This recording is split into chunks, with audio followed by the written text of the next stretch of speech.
हरे कृष्णा हरे कृष्णा कृष्णा कृष्णा हरे हरे हरे राम हरे राम राम राम राम राम हरे हरे। तो सभी लोग को आज लालनाथ का दर्शन बड़ा अच्छा लगेगा, तो बोलिए हरि बोल। तो वहाँ पर भगवान कौन से रूप में है? चतुर्भुज नारायण, याद नहीं है? चतुर्भुज नारायण है और चतुर्भुज कृष्ण है, समझ रहे हैं? इसीलिए उनके शरीर में कौन है? ललिता और नारायण भी है लेकिन उसके साथ साथ वो श्री कृष्ण का भी उनके अंदर भाव है। तो भगवान की कृपा से आज हमारा एक दिन में 2 जगह सुंदर धामों का दर्शन हुआ।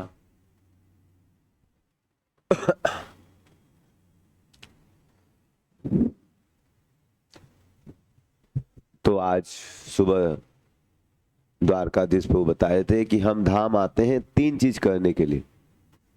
क्या 3 चीज करनी चाहिए हमें धाम में? हमें भिखारी की तरह आना चाहिए, समझ रहे हैं? नहीं कि वो कल सेठ जी के बारे में आपको कथा सुनाई थी, समझ रहे हैं? एक सेठ जी थे जिनका नाम था जगत सेठ। कल याद है आप लोग को? जगत सेठ जी ने बोला 1 लाख रुपया देंगे, समझ रहे हैं? 1 दिन में खर्चा करके दिखाइए। और जगन्नाथ जी की कृपा से मतलब किसी को समझ में नहीं आ रहा था क्या करे, लेकिन जगन्नाथ जी ने क्या बोला? केवल 1 पान खिलाइए, बट उसके अंदर कैसा मसाला होना चाहिए? गज मोती का मसाला होना चाहिए। तो फिर पूरा वो क्या हो गया? विनम्र हो गया। तो इस प्रकार से भगवान बहुत सुंदर सुंदर लीलाएं कर रहे हैं इस धाम में। तो आज हम आप लोग को और कुछ लीलाएं सुनाएंगे श्री चैतन्य महाप्रभु की। हरि बोल। तो चैतन्य महाप्रभु ने 500 साल पहले बहुत सुंदर सुंदर लीलाएं की हैं और उस लीला स्थलियों का अभी भी कुछ अंश बचा हुआ है और कुछ अंश धीरे धीरे क्या हो रहा है? खत्म होते जा रहा है, समझ रहे हैं?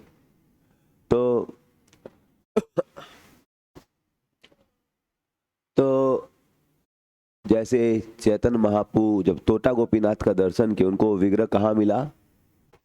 एक सामने में बालू का पहाड़ था, तो उनको लगता था गोवर्धन है। तो एक दिन वो भगवान के विरह में वहां कहाँ है कृष्ण, कहाँ है कृष्ण, तो उनको गोपीनाथ जी के विग्रह प्रकट। तो पहले तो हम 15 साल पहले आए तो अभी वहां पर बालू था, लेकिन अभी पूरा बालू को हटा दिया है और वहां शायद कुछ बिल्डिंग बनाएंगे, पता नहीं क्या। तो धीरे धीरे समय के प्रभाव से धाम क्या हो जाता है? लुप्त होने लगता है। तो इसीलिए हम लोग बहुत ही भाग्यशाली है कि चैतन्य महाप्रभु केवल 500 साल पहले आए थे और बहुत सारी उनकी लीला स्थली अभी भी साक्षात प्रकट रूप में है। जिस घर में, जिस रूम में चैतन्य महाप्रभु रहे 24 साल गंभीरा, वो जगह अभी भी है और कल सुबह हम लोग जाएंगे वहां दर्शन के लिए। हरि बोल। जहां पर हरिदास ठाकुर ने करीबन अनेक अनेक वर्षों तक रोज 192 माला जप की है। जिस पेड़ के नीचे अभी भी वो पेड़ है, उनके जप करने से वो पेड़ सिद्ध हो गया। तो अभी भी ये सब स्थान महाप्रभु के एक बहुत बड़े भक्त है सार्वभौम भट्टाचार्य, उनका भी घर है, उसका भी हम दर्शन करेंगे। तो महाप्रभु ने बहुत सारी सुंदर सुंदर लीलाएं की हैं, तो हम आपको कुछ लीलाएं सुनाएंगे।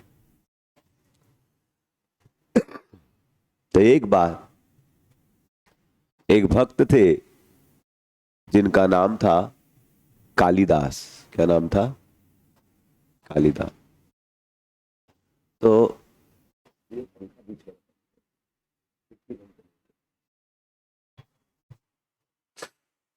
तो कालिदास जो थे भगवान के क्या थे? बहुत बड़े भक्त।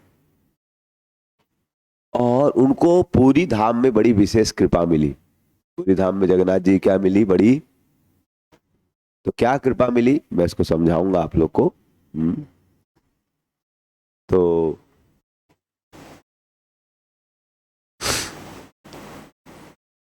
वो कृपा चैतन्य महाप्रभु ने और किसी भक्त को नहीं की, केवल उन्हीं को की। और क्यों? तो कालिदास रोज नवद्वीप में रहते थे और उनकी इच्छा थी कि मैं सभी वैष्णवों का क्या खाऊं? उच्छिष्ट ग्रहण करूं।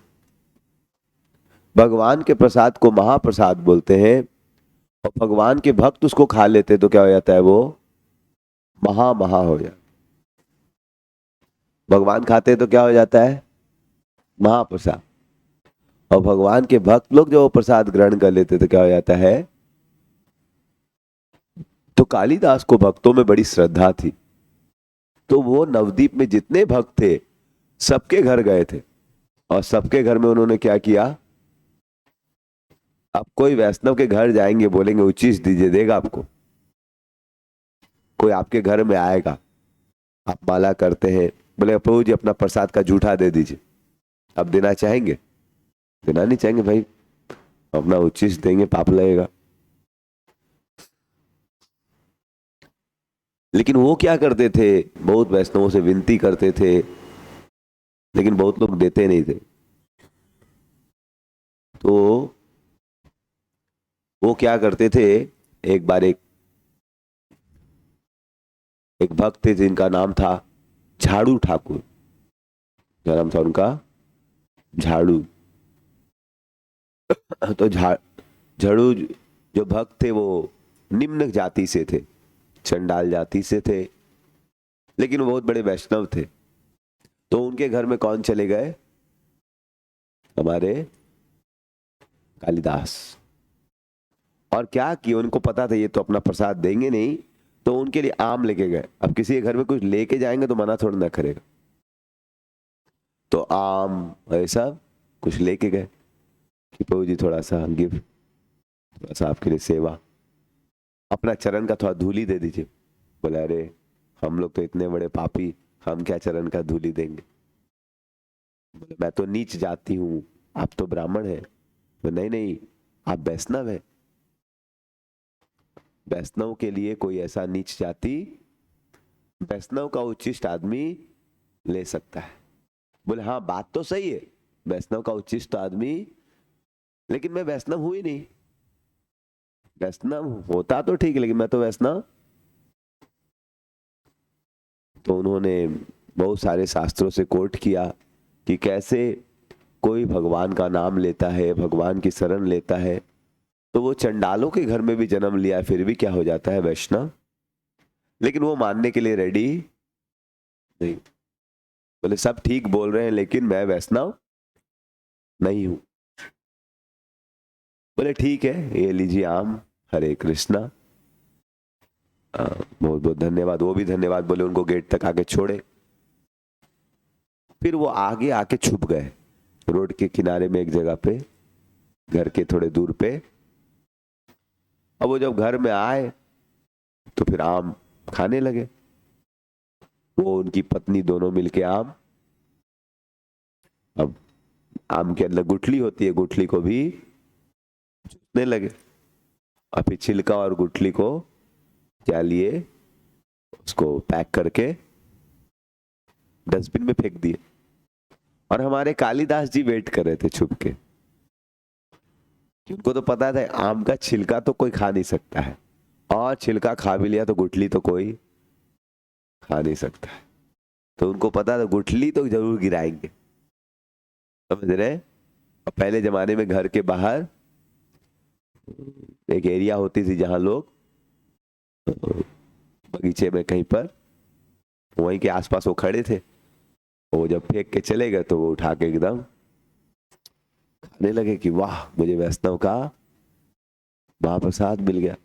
इस प्रकार से उन्होंने बंगाल में जितने भी वैष्णव थे सबका क्या किया था, घर जा जाके महाप्रसाद ग्रहण। ऐसी उनकी श्रद्धा थी कि वैष्णव के महाप्रसाद में कितना बल है। तो वो एक बार भक्तों के साथ कहां पर आए, जगन्नाथपुरी आए। एक बार वो सही भक्तों के साथ कहां पर आए, जगन्नाथपुरी धाम।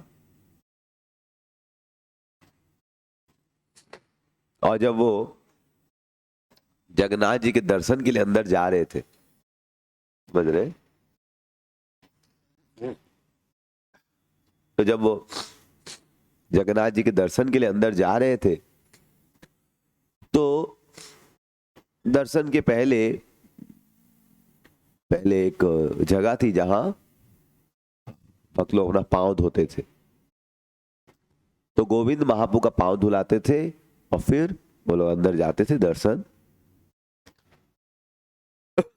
तो महाप्रभु ने स्ट्रिक्टली सभी को मना कर दिया था गोविंद को कि गोविंद जब मेरा पांव धोओगे तो किसी को भी ये जल नहीं मिलना चाहिए, समझ रहे।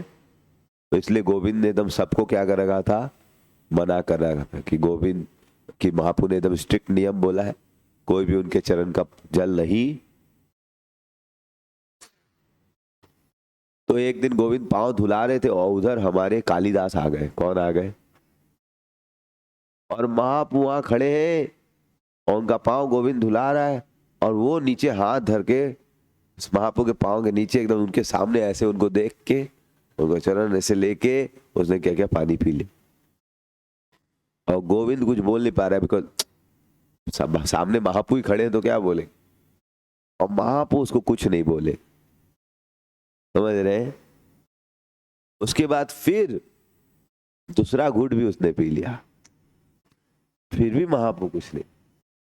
फिर तीसरा घूंट पी लिया, तब महाप्रभु बोले बहुत हो गया, ऐसे तो कोई नहीं पी सकता है, मैंने बहुत नियम बनाया है, लेकिन तुमने चूंकि भक्तों की सेवा की है इससे ज्यादा कृपा नहीं मिलेगी, अब निकलो, समझ रहे।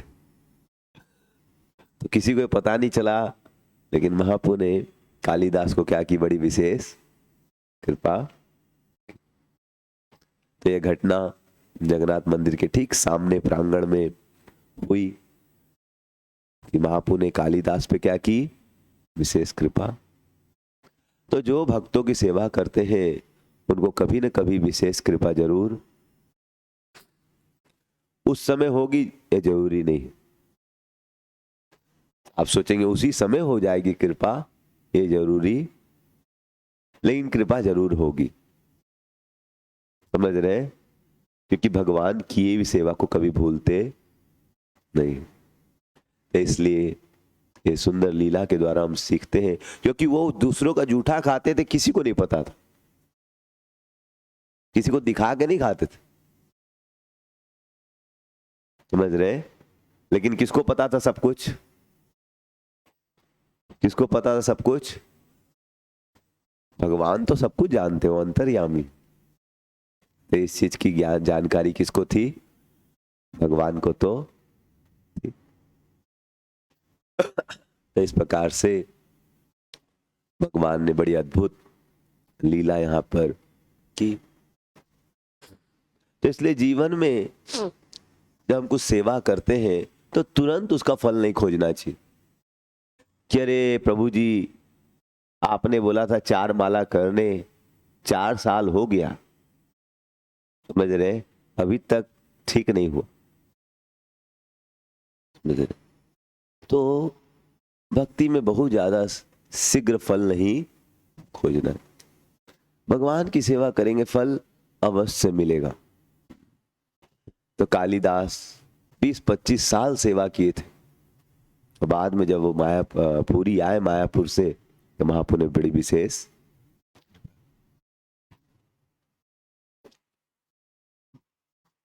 और कभी कभी भगवान बहुत सारी परीक्षा भी लेते हैं।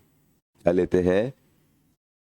भगवान अलग अलग तरीके से लोगों के साथ आदान प्रदान करते हैं। कभी गर्वगंजन करके, कभी कभी पार्शियलिटी करके। मतलब भगवान किस प्रकार से आपको शुद्ध करेंगे समझना बड़ा मुश्किल। समझ रहे हैं? भगवान, इसलिए भगवान के भीष्म पितामह पांडव को बोल रहे हैं कि भगवान के लीलाओं को समझने का प्रयास नहीं करना चाहिए। भगवान की लीलाओं को समझने का प्रयास करेंगे तो विचलित हो जाएंगे। क्या हो जाएंगे आप? कि क्यों ऐसा हो रहा है। इसलिए कृपा करके भीष्म पितामह पांडव को बोल रहे हैं कि आप लोग तो इतने बड़े भक्त हैं, जीवन में आप हरि का आश्रय ले रहे हैं, वैष्णव का आश्रय ले रहे हैं, गुरुजनों का आश्रय ले रहे हैं, धर्म का आश्रय ले रहे हैं, फिर भी आपके जीवन में क्या आ रही है? समस्या आ रही। किसी का भी विश्वास डगमगा जाएगा कि भाई मैं धर्म का आचरण कर रहा हूं, भगवान हरि को प्रसन्न कर रहा हूं, वैष्णव लोग को प्रसन्न कर रहा हूं, फिर मेरे जीवन में कष्ट क्यों आ रहा है? तो भीष्म पितामह पांडवों को सिखाते हैं कि हे पांडव जन, जीवन में भगवान की गति को समझना बड़ा क्या है? कठिन है। जीवन में भगवान की गति को समझना, ये काल की जो गति है इसको समझना बड़ा कठिन। इसलिए आप काल की गति को मत समझिए, आप भगवान के आदेशों का पालन कीजिए। भगवान बोलते हैं कि आप मेरी शरण लीजिए, मेरा नाम लीजिए, हरे कृष्ण हरे हरे हरे राम राम राम। तो भगवान बोल रहे हैं कि आप क्यों अच्छा हो रहा है, बुरा हो रहा है, क्या हो रहा है, क्यों हो रहा है, ये मत समझिए, आप भगवान का नाम लीजिए, आप भगवान की शरण लीजिए। शीघ्र ही अचिरेण, शीघ्र ही भगवान आपको भवसागर से पार, विश्वास रखिए।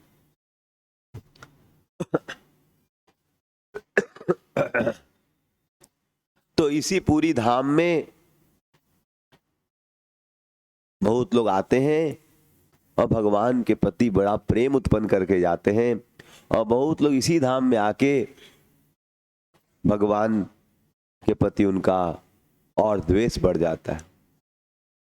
जैसे एक बार एक भक्त थे, उनका नाम था रामचंद्रपुरी। क्या नाम था? तो रामचंद्रपुरी पूरी धाम में आए, लाखों लाखों लोग पूरी आते थे। और चैतन्य महाप्रभु के समय चैतन्य महाप्रभु का लीला का आज सुबह बताया गया था। कितनी दिनों के लिए आते थे भक्त लोग चैतन्य महाप्रभु के साथ? थोड़ा सा उसमें थोड़ा सा चेंज है।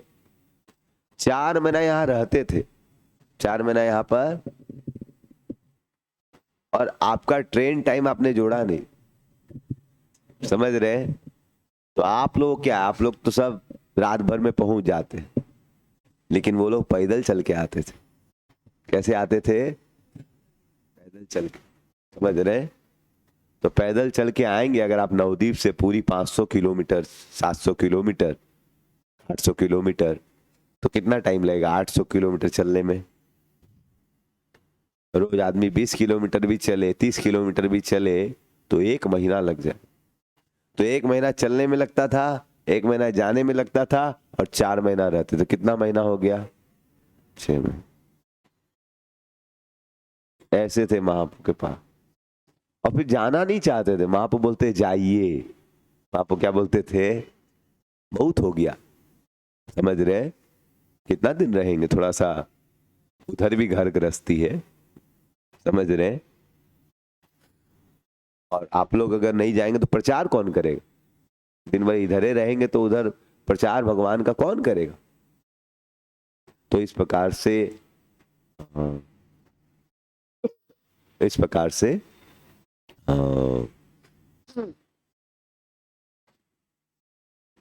चैतन्य महाप्रभु के भक्त लोग आते थे और जाते समय रोने लगते थे वो लोग। लेकिन यह जो भक्त था रामचंद्रपुरी, यह पुरी आया और केवल दोष दृष्टि करता था। क्या करता था? हमेशा क्या करता था? कोई ना कोई गलतियों को निकालता रहता। क्या करता था ये? गलतियों को। और दुनिया में आप जैसा करना चाहते हैं वैसा आपको भगवान भाव दे देंगे। अगर आपको गलती देखनी है तो इस दुनिया में आपको अच्छे से अच्छे आदमी में भी गलती दिख जाएगी, और अच्छाई देखनी है तो बुरे से बुरे आदमी में भी अच्छाई।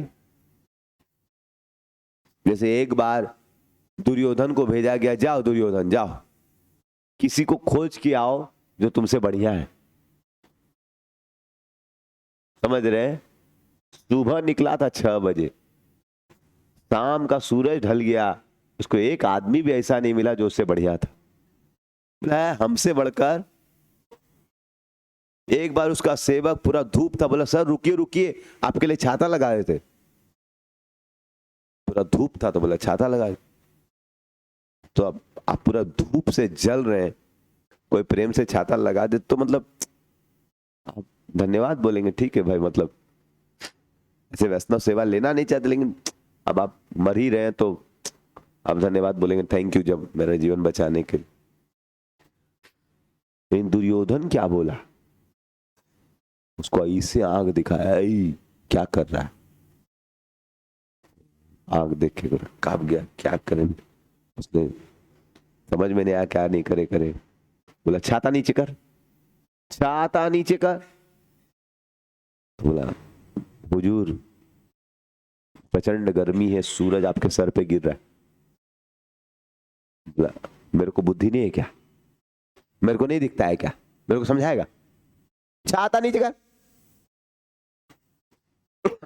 अब वो सेवक को समझ में नहीं आया, छाता नीचे करने लगा। और तेरे को बुद्धि नहीं है? तुझे पता नहीं मैं कौन हूं? मैं दुर्योधन हूं। कौन हूं? मेरे से ऊपर कोई नहीं हो सकता, मेरे से ऊपर। ये छाता मेरे से ऊपर कैसे रह सकता है? नीचे कर। ये हमारे दुर्योधन जी महाराज की। बोल लोग जय बोल,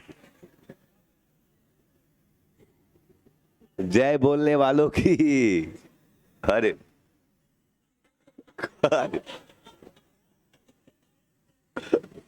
कैसा कलयुग आ गया, दुर्योधन का भी जय बोल। पूरा कलयुग में यही है, दुर्योधन का जय जयकार हो रहा है। समझ रहे? हमारे भक्त लोग इतने दूर दूर से आए, मैं बोला दुर्योधन की जय तो जय। कैसे महान भक्त हैं आप लोग, आप लोग के चरण में दंडवत प्रणाम है। समझ रहे? दुर्योधन की भी जय। समझ रहे? फिर जाके अपने घरों में बताएं, क्या बताएं? बहू जी दुर्योधन की महिमा बता रहे कि दुर्योधन कितना महान है। समझ रहे? मेरा पूरा बदनामी करके आप लोग छोड़ेंगे जो भी है। तो इस दुनिया में, हाँ, और युधिष्ठिर को बोला गया, बेटा युधिष्ठिर तुम जाओ और एक आदमी को खोज के आओ जो तुमसे खराब है। अब युधिष्ठिर जिसको देखता था बोलता ये तो हमसे अच्छा ही है, ये तो हमसे शाम हो गया, एक आदमी भी नहीं मिला जो उससे बढ़िया और उससे घटिया उसको लगा। तो इस दुनिया में बोलने का अभिप्राय यह है कि अगर आप खराब चीज खोजना चाहेंगे तो भगवान में भी खराबी। कुछ लोग जगन्नाथ जी को देखे बोलेंगे इतना भूखड़ है क्या रे, इतना खाता है रे। समझ रहे हैं?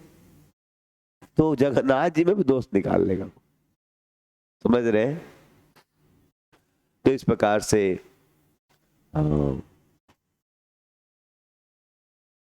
जब ब्रिटिशर्स लोग का राज चल रहा था तो वो तो जगन्नाथ जी को गाली देते थे कि ब्लैक पगोड़ा, समझ रहे हैं? उसका नाम रख देते ब्लैक पगोड़ा, एक कलौटा, एक नंबर का चूहाड़, ऐसे करके वो लोग रथ यात्रा बंद कर दिया था 10 साल ऐसा करके। तो जो भी है, तो जिन जगन्नाथ को देख के करोड़ों करोड़ों भक्त पागल हो जाते हैं, वही जगन्नाथ को में भी कोई दोष निकाल सकता है। तो ये रामचंद्रपुरी जगन्नाथपुरी आए और छोटी छोटी बातों में क्या निकालते थे? दोष निकाल। एक बार वो चैतन्य महाप्रभु के घर गए और क्या करते थे? भक्तों के लिए प्रसाद लेके जाते थे। क्या करते थे भक्तों के लिए? उनको बोलते थे खाओ खाओ। वो सीनियर थे, काफी बुजुर्ग थे, तो सबको खिलाते थे, खाओ खाओ। खाता क्यों नहीं? समझ रहे? इतना कम खाना अच्छा था, खाओ। अब सीनियर था तो कोई कुछ बोल भी नहीं सकता था, और जब खाते तो बोलते इतना खाता है लोग। अरे गजब है भाई। नहीं खाओ तो बोलता खाता नहीं है, खाओ तो बोलता है भूखड़ लोग इतना खाता है, तो क्या करे? समझ रहे? चैतन्य महाप्रभु के भक्त लोग उनके लिए प्रसाद लाते थे तो थोड़ा सा वो खा लेते थे, तो बोलते देखो कितना कितना खाता है। तो चैतन्य महाप्रभु ने गोविंद को बोला कल से मेरा खाना केवल इतना सा कर दो। तो भक्त लोगों को तो बड़ा क्रोध आया कि पगलवा कहां से आ गया, और चैतन्य महाप्रभु का सेवा में हम लोग क्या डाल रहा है। तो भक्त लोगों का तो मन किया उसको मारे, लेकिन चैतन्य महाप्रभु बोल रहे थे कि वो तो मेरे गुरु के समान। मेरे किसके समान है? इसीलिए वो ठीक ही बोल रहे हैं, इसलिए मेरा खाना कम कर दो। सन्यासी को कम खाना चाहिए। उन्होंने उसके बोलने से खाना, फिर भी वो एक बार आए और देखे वहां पर चींटियां चल रही थी। अब गर्मी में, इतनी गर्मी में चींटियां ऐसे भी चलती रहती। बोलते हाँ ये लोग छुप छुप के मिठाई खाता है, सबके सामने वैराग्य दिखाता है और छुप छुप के क्या खाता है लोग? सब ढोंगी लोग हैं, सब लोग क्या है लोग? तो महाप्रभु ने अपनी मिठाई पिठाई सब बंद कर दी। समझ रहे? तो इस प्रकार से महाप्रभु बड़ा दोष दिखाता था। और उसका कारण क्या था? कि उसने गुरु का अपराध किया था। उनके गुरु माधवेंद्रपुरी थे, और माधवेंद्रपुरी जब मृत्यु काल में शेष सैया पे लेटे हुए थे, भगवान का स्मरण करे थे विरह भाव में, हे कृष्ण मैंने जीवन बर्बाद कर दिया, मैं आपका भजन नहीं किया।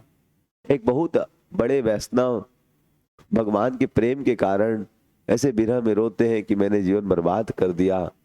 भगवान के प्रेम होने के कारण ऐसा उनको लगता है मैंने कुछ नहीं किया।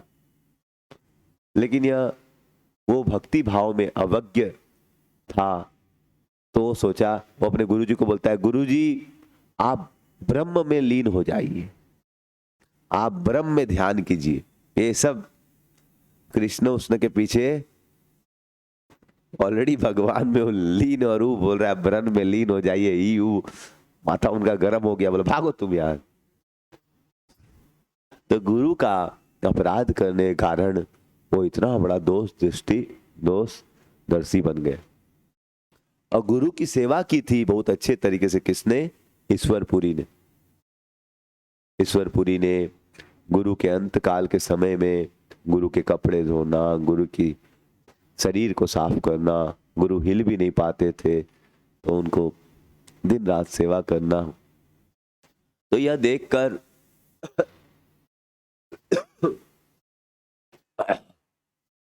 गुरु बहुत पिघल गए, और गुरु को वो स्मरण, भगवान का स्मरण कराने में मदद करता था। तो गुरु ने बोला कि ईश्वरपुरी मैं तुम्हारी सेवा से बहुत खुश हूं, और मैं तुम्हें आशीर्वाद देता हूं तुम्हारा कृष्ण में हमेशा स्मरण बना। और गुरु के आशीर्वाद के कारण उनको भगवान में बड़ा प्रेम हो गया और श्री चैतन्य महाप्रभु ने उनको अपना गुरु बनाया। हरि बोल। श्री चैतन्य महाप्रभु ने अपना गुरु किसको बनाया? तो इसलिए केवल पूरी धाम आने से नहीं होता है, पूरी धाम आके एक चेतना का निर्माण करना होगा, एक भाव का निर्माण करना होगा, तब जाके धाम क्या होगा? आपको उदित होगा। अगर आप सही चेतना का निर्माण नहीं करेंगे, अगर आप, तो फिर आपको धाम में ज्यादा अनुभूति। इसीलिए हम लोग इस धाम में आते हैं महान महान वैष्णव का भाव सुनने के लिए कि उनका क्या भाव था भगवान के प्रति, ताकि हम में भी इच्छा बने कि हम में भी कुछ अच्छा भाव कभी आज नहीं तो कल उत्पन्न हो।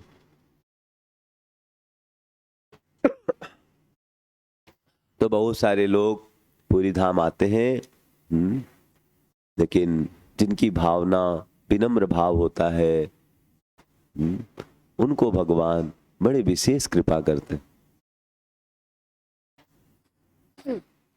जैसे कि और उनको ऐसे ऐसे चीजों का दर्शन होता है जो सामान्यतः किसी को दर्शन नहीं होता। उनको ऐसे चीजों का दर्शन होता है जो सामान्यतः किसी को दर्शन। जैसे उदाहरण के लिए हमारे इस्कॉन के एक भक्त थे जिनका नाम था भक्ति तीर्थ स्वामी महाराज। तो अफ्रीका में जन्म लिए थे और उन्होंने प्रभुपाद जी को बहुत खुश किया था। प्रभुपाद जी की इच्छा थी कि दुनिया के लोग बिना भक्ति के पीड़ित हैं, तो सबको भक्ति मिलनी चाहिए। तो उन्होंने पूरे विश्व में घूम घूम कर अमेरिका में प्रचार किया, एयरपोर्ट में जा जाके वो रोज सुबह 2 बजे उठ के भगवान की माला करते थे, और जब तक रोज कम से कम एक श्रीमद् भागवतम का कार्टून लोगों को नहीं बांटते थे, तब तक वो खाना भी नहीं खाते थे। तो इस प्रकार से उन्होंने बड़ा संकल्प ले रखा था कि जब तक मैं प्रभुपाद जी का आदेश पालन नहीं करूंगा, सेवा नहीं करूंगा, तो क्या फायदा मेरा कुछ खाने का। तो इस प्रकार से उन्होंने प्रभुपाद जी की सेवा के लिए अपना पूरा जीवन क्या किया, न्योछावर कर रखा था। समझ रहे? तो एक बार की बात है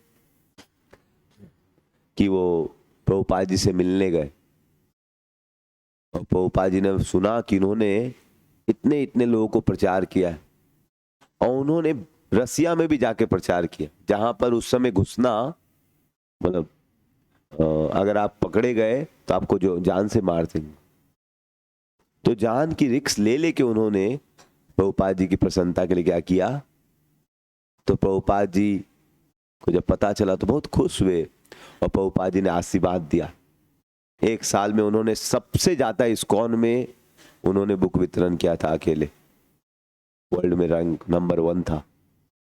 तो प्रभुपाद जी बड़े खुश हो गए और उन्होंने आशीर्वाद दिया कि जाओ, उनका नाम घनश्याम था पहले। क्या नाम था? ए घनश्याम, मेरा आशीर्वाद है, तुम्हें जगन्नाथ जी साक्षात दर्शन देंगे। क्या दर्शन देंगे? ऐसे तो अफ्रीका के लोग को घुसना अलाउड है नहीं, समझ रहे? लेकिन वो पूरी आए, समझ रहे? और वो अफ्रीकन थे, और अफ्रीकन और साउथ इंडियन एक जैसा ही लगता है, समझ रहे? थोड़ा अंतर होता है, लेकिन उनको हिंदी आती नहीं थी। हिंदी उनको, तो अगर कुछ पूछ लिया तो हरि वो कि किधर से है, क्या नाम है, माँ का नाम क्या, कुछ बोला तो हरि बोल हो जाए, फिर खूब पीटेगा। वो गमछा उमछा बांधे और प्रभुपाद जी कृपा पकड़ के वो आगे बढ़ गए, और भगवान की दया से कोई पुलिस उनको नहीं रोका। और सबको पुलिस, जो जगन्नाथ जी का दर्शन होता है दूर से हटा देता है, समझ रहे हैं? 20 मीटर दूरी से निकलो निकलो। नहीं, उनको एक पुजारी देके बुलाया, इधर आओ इधर, मतलब उनको तो कुछ समझ में नहीं आया था, इधर आओ क्या हो। चले गए, समझ रहे हैं? और उनको अंदर ले गया, समझ रहे हैं? एकदम जगन्नाथ जी के एकदम बगल में ले जाके उनको एकदम दर्शन करा के माला वाला पहना के एकदम उनको जगन्नाथ जी का महाप्रसाद दे दिया। हरि बोल, जगन्नाथ स्वामी की। तो जो गुरु वैष्णव को प्रसन्न करते हैं, जो प्रचार करते हैं, उनको जगन्नाथ जी की बड़ी विशेष कृपा मिलती है।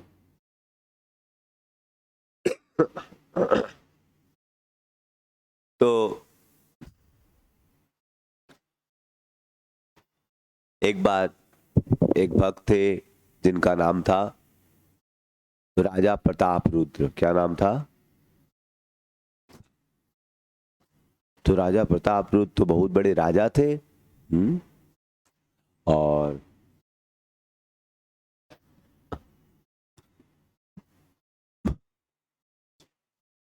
तो जब तो श्री चैतन्य महाप्रभु जब जगन्नाथपुरी आ रहे थे, तो पहले एक राजधानी कटक हुआ करती थी, तो कटक में वो निवास करते थे। और जब चैतन्य महाप्रभु पूरी धाम में आए तो सार्वभौम भट्टाचार्य ने उनका क्या किया, वो बेहोश हो गए थे, उनको उठा के अपने घर। लेकिन सार्वभौम भट्टाचार्य को पता नहीं चला कि ये कौन है, भगवान। उनको लगा कि ये कोई साधारण, मतलब बहुत बड़ा भक्त है लेकिन भगवान है ऐसा वो नहीं मान। और श्री चैतन्य महाप्रभु भी इतने प्रेम से उनको प्रणाम करे थे, उनको भी लगा कि मेरे बच्चे के, क्योंकि महाप्रभु की आयु केवल 24 साल थी और उनकी आयु करीबन 60 साल थी। तो हमारे सार्वभौम भट्टाचार्य ने महाप्रभु को देखा कि एकदम 24 साल का युवा शरीर है, उन्होंने क्या धारण कर लिया है। तो उन्होंने बोला, देखिए आपने संन्यास धारण तो किया, अच्छा है, लेकिन इतनी युवा अवस्था में संन्यास धारण करना अच्छा? अभी आप एकदम युवा हैं, माया कब आप पे आक्रमण कर देगी। युवा अवस्था में संन्यास कभी कोई ग्रहण, खास करके कलयुग में, नहीं करना चाहिए। समझ रहे हैं? कोई उदाहरण है क्या कि किसी ने युवा अवस्था में संन्यास ग्रहण किया? तो इस प्रकार से वो, और महाप्रभु बोले हाँ ठीक बोल रहे हैं आप, ठीक बोल रहे हैं। समझ रहे हैं? बोले माधवेंद्रपुरी ने भी संन्यास ग्रहण किया था, ठीक है, लेकिन वो तो बुढ़ापे में ग्रहण किया। तो इस प्रकार से वो एकदम, तो महाप्रभु बोले कि इसीलिए तो मैं इतने दूर से आपके पास आया हूं, इसीलिए तो मैं इतने दूर से, कि मैं तो पागल हो गया था, गलती से संन्यास ले लिया। अब आप मेरी रक्षा कीजिए, आप मेरे गार्जियन हैं, आप ही मेरे को बताइए कि अब मैं क्या करूं। अब तो ले लिया, आप ही मेरे माँ बाप हैं, आप ही सब कुछ। बोले ठीक है ठीक है ठीक है, हम तुमको वेदांत सिखाएंगे। क्या सिखाएंगे? समझ रहे हैं? वेदांत सुनेगा ध्यान से ना, तब तुम माया के ऊपर, तो ध्यान से कथा सुनना। बोला हाँ जैसा आप बोलेंगे। और भक्त लोग जो बगल में थे, बड़ा गुस्सा चढ़ रहा था, ये सिखाएगा किसको? महाप्रभु। तो भक्त लोगों को बड़ा गुस्सा आ रहा था कि अरे कि महाप्रभु पागल, और समझ रहे। तो बोले कल सुबह से आ जाना, मैं सुबह सुबह आपको, और तुम इतना बगल से जगन्नाथ जी का दर्शन मत लेना, ठीक है ना? तुमको भाव आ जाएगा, गिर पड़ जाएगा, अच्छा नहीं है। गरुड़ स्तंभ के पीछे से लेना, ठीक है? बोला हाँ हाँ जैसा आप बोलेंगे। आप बोलेंगे तो मैं जाऊंगा ही नहीं। बोला नहीं नहीं जाना। तो इस प्रकार से हमारे चैतन्य महाप्रभु बड़े विनम्र थे, वो बैठ गए। और सार्वभौम भट्टाचार्य ने उनको ऊपर आसन में बिठाया। कहाँ बिठाया? कल आप लोग उनके घर अगर जा पाएंगे, समय होगा तो उसमें हम लोग देखेंगे कि उन्होंने महाप्रभु कहाँ बिठाया और अपने नीचे बैठे। क्यों? बोले आप सन्यासी है, सन्यासी को ऊपर बैठना चाहिए। लेकिन आप बचपना में सन्यासी ले लिए हैं तो क्या करें, मैं सिखाऊंगा आपको।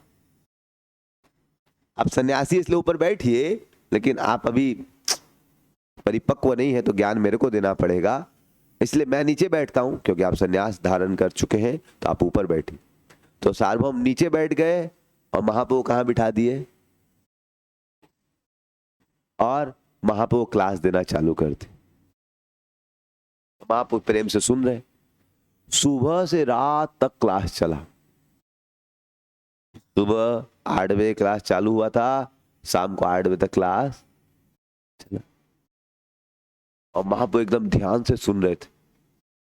1 दिन बीत गया, 2 दिन बीत गया, 7 दिन बीत गए। कितने दिन बीत गए? तो महाप्रभु से सार्वभौम ने पूछा कि हे चैतन्य, मैं 7 दिन से प्रवचन सुना रहा हूं, 70 घंटा 75 घंटा प्रवचन सुना चुका हूं, तुमको समझ में आ रहा है ना? क्योंकि तुम कुछ बोलता ही नहीं है, मतलब कुछ डाउट उट है तो पूछ लो, समझ रहे हैं? मैं तो समझ में आ रहा है नहीं आ रहा मुझे कैसे पता चलेगा? तो महाप्रभु ने बोला कि क्या बताऊं,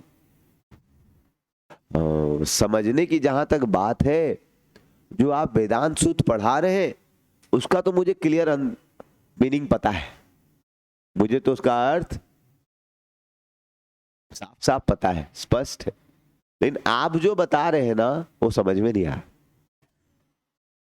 मुझे क्लियर पता है क्या सही है गलत है, लेकिन आप जो बता रहे हैं वो समझ में। तो सार्वभौम भट्टाचार्य, मान लीजिए आप 7 दिन किसी को क्लास दे, पूछे समझ में आया? 80 घंटा क्लास देने के बाद पूछे समझ में आया? बोलता मुझे ऑलरेडी आता है, मुझे ऑलरेडी आता है, आप जो बता रहे हैं समझ में नहीं आ रहे। तो हार्ट अटैक आ जाएगा टीचर का। क्यों रे, 7 दिन से मैं भौंक रहा हूं और इसको ऑलरेडी बोलता है आता है, और बोलता मैं जो बता रहा हूं वो समझ में नहीं आ रहा। मतलब insult to the power insult, मतलब समझ रहे हैं कि गजब का इंसल्ट है कि आपको तो कुछ नहीं आता है, मेरे को सब कुछ आता है।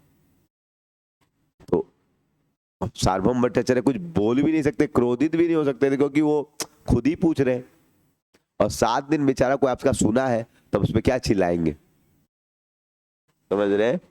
तो चिल्ला भी नहीं सकते थे, समझ रहे? तो बोले अरे तो पूछा क्यों नहीं 7 दिन पहले से?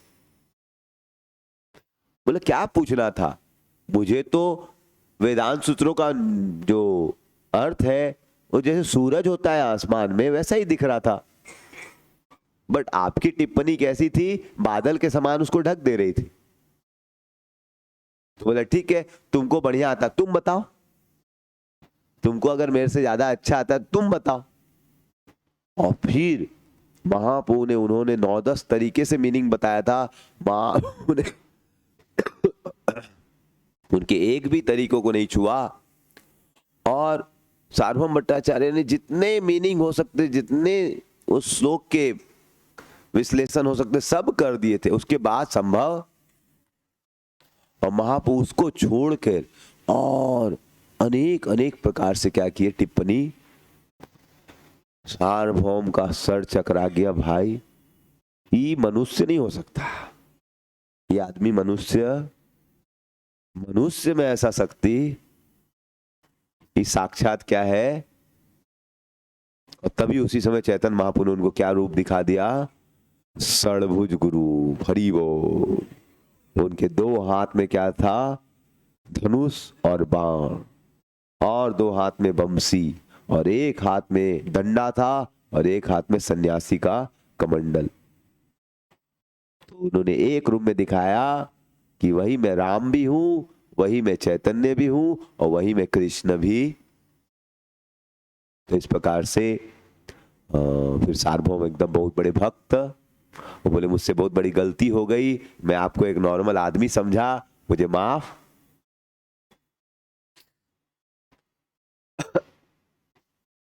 उसके बाद महाप्रभु 2 महीना यहां पर थे। माघ महीने में उन्होंने संन्यास लिया था। संन्यास लेने के बाद कुछ दिन वो शांतिपुर में थे कुछ दिन, और उसके बाद वो पुरी आ गए थे। तो शायद अप्रैल महीने वो पुरी आए थे, बैसाख, चैत्र बैसाख में, और चैत्र महीने में यहाँ रहे, और फिर बैसाख में बोले कि मुझे जाना पड़ेगा। मुझे कहाँ जाना पड़ेगा? दक्षिण भारत। मुझे कहाँ जाना है? कि महापू। तो फिर वो कहाँ निकल गए? दक्षिण भारत की ओर निकल गए।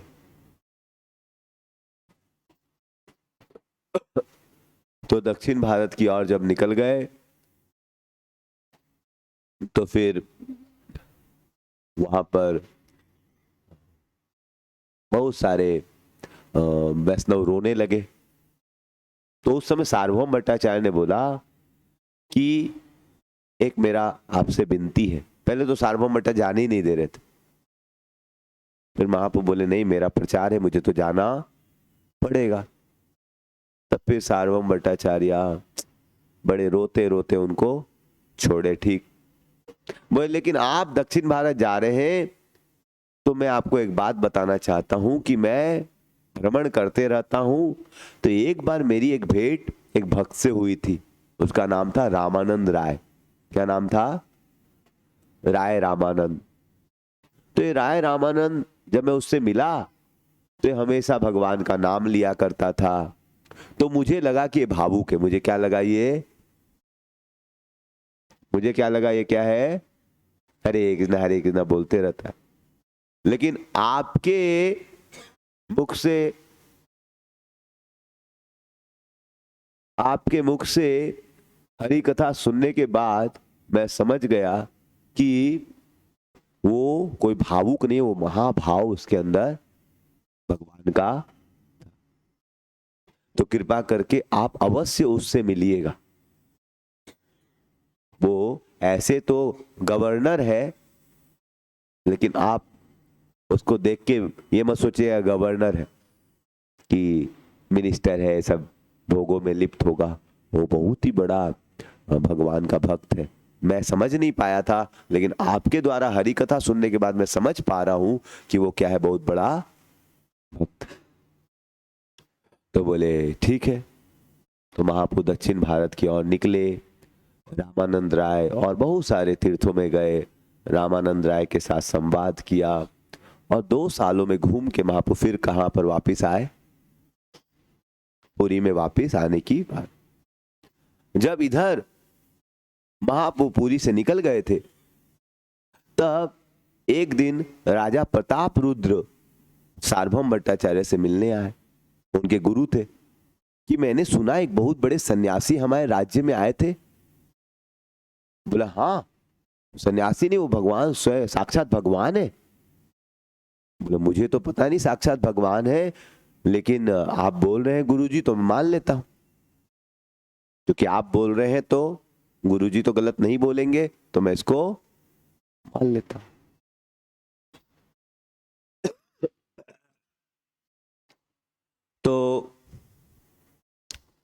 तो राजा प्रताप रुद्र ने बोला कि भाई इतने बड़े संत हमारे राज्य में आए, और यूजुअली मैंने तो सुना है कि संत लोग धाम ये सब में रहना चाहते हैं। पूरी धाम में तो बहुत सारे संत लोग आके रहना चाहते हैं, और ये कौन से सन्यासी हैं जो पूरी धाम छोड़ के कहीं और चले गए?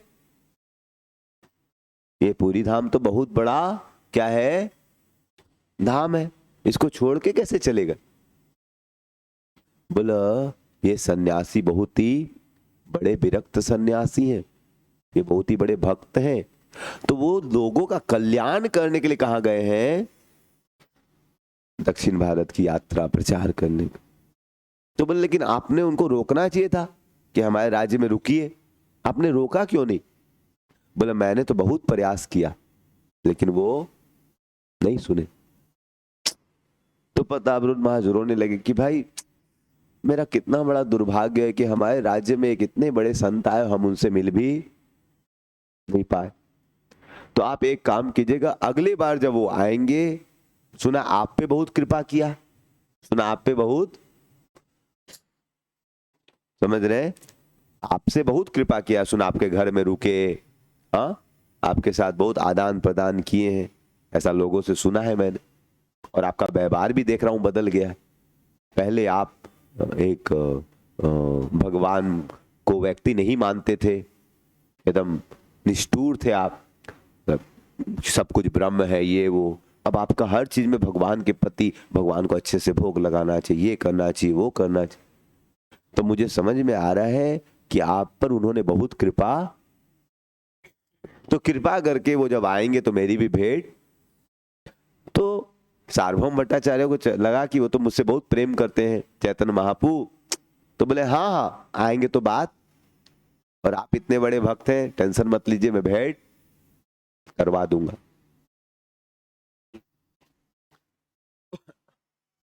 तो इस प्रकार से फिर उन्होंने बोला ठीक, और बोले मैं कुछ ही दिनों में सुन रहा हूं कि वो वापिस आने वाले, 1.5 साल 2 साल हो गए हैं, सुनने में आया है कि शीघ्र ही वापिस पूरी आने ही। बोले अवश्य मुझे आप बताइएगा जब वो आएंगे, और मेरी भेंट जरूर से। तो फिर चैतन्य महाप्रभु वापिस आ गए, और सार्वभौम भट्टाचार्य ने उनके लिए सब व्यवस्था करवा दी। उनकी इच्छा थी मंदिर के बगल में रहने की, तो मंदिर के बगल में गंभीर नाम के स्थान में उनको स्थान दे दिया रहने का। तो इस प्रकार से उन्होंने राजा ने मदद की बहुत अच्छे तरीके से।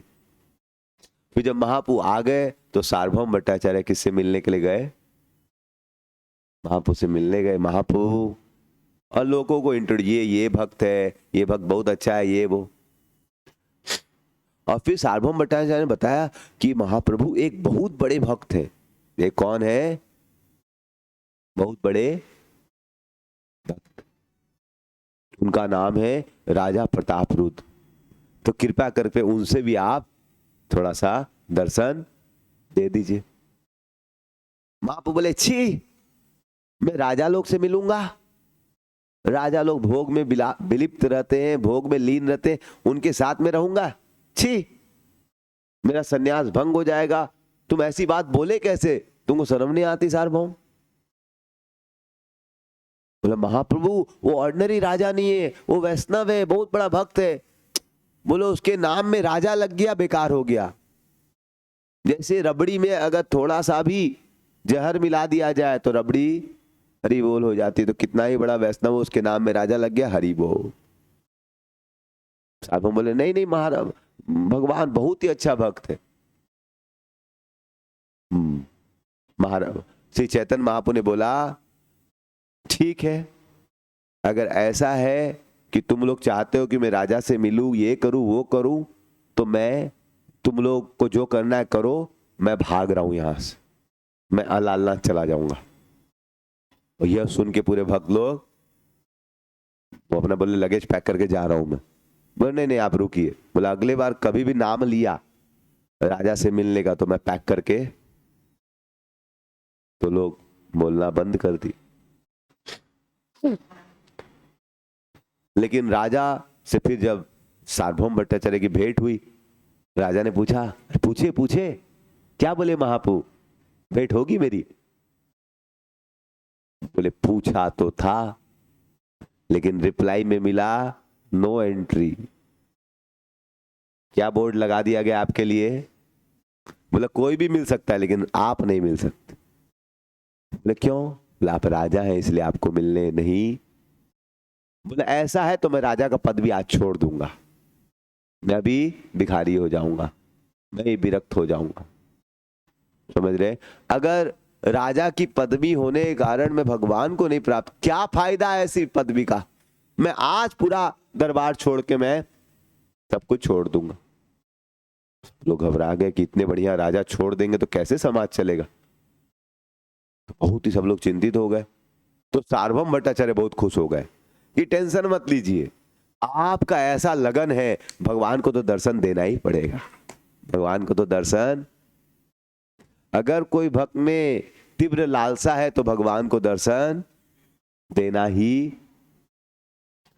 और उनमें ऐसी लालसा थी कि अगर दर्शन नहीं देंगे तो मैं राज्य छोड़ दूंगा। सुन के प्रताप रुद्र महाराज गुरु जो थे बोले तुमको जरूर अवश्य कृष्ण और जब श्री चैतन्य महाप्रभु दक्षिण भारत गए थे तो उन्होंने रामानंद राम राय नाम के जो भक्त थे उनको बोला था कि कृपा करके आप सब कुछ छोड़ के पुरी में आ जाओ और मेरे साथ रहो, मुझे साथ हरि कथा करो। तो फिर जब उन्होंने उस समय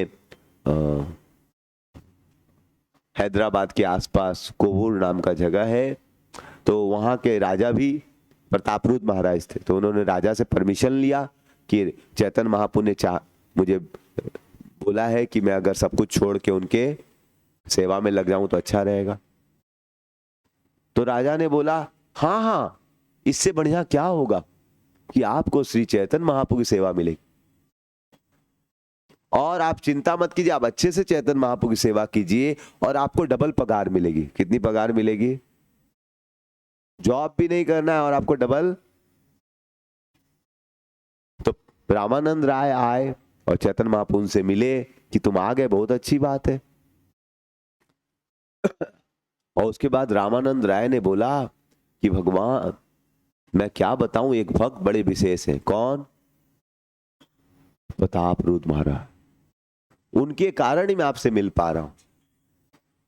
तो बार बार जब ऐसा बोलने लगे तो श्री चैतन्य महाप्रभु ने बोला चूंकि उन्होंने आपकी सेवा की उसको कृष्ण अवश्य कृपा मैं तो नहीं करूंगा, लेकिन तो लोगों को हिंट मिलने लगा कि थोड़ा तो कृपा धीरे धीरे मिलेगा। तो इस प्रकार से धीरे धीरे धीरे धीरे उनको कृपा। फिर उसके बाद गुरु ने बोला आप चिंतित मत हो, रथ यात्रा का दिन आएगा। कौन सा दिन आएगा? उस समय चैतन्य महाप्रभु नाचेंगे, आवेश में रहेंगे। आप क्या करना, उनको कभी कभी गिर जाएंगे, आप आसपास रहना, आपका दर्शन हो जाएगा। तो फिर रथ यात्रा में जब चूंकि उन्होंने ऐसी सेवा की थी, जब रथ यात्रा में महाप्रभु नाच रहे थे, 7 मंडलियां थी कीर्तन की। कितनी मंडलियां थी? और सबकी मंडली में सबको लग रहा था कि चैतन्य महाप्रभु हमारे कीर्तन में नाच रहे। सबको क्या लग रहा था? लेकिन कोई ये नहीं देख रहा पाया था कि दोनों तीनों सातों मंडली में नाच रहे। सबको लग रहा है मेरी मंडली में भगवान। लेकिन चूंकि प्रतापरुद्र महाराज इतनी सेवा किए थे, इतनी भगवान ने उनका अपमान किया, फिर भी वो डगमग नहीं हुए। उनको ये कृपा मिली कि उनको सातों मंडली में किसके दर्शन हुए? भगवान के दर्शन।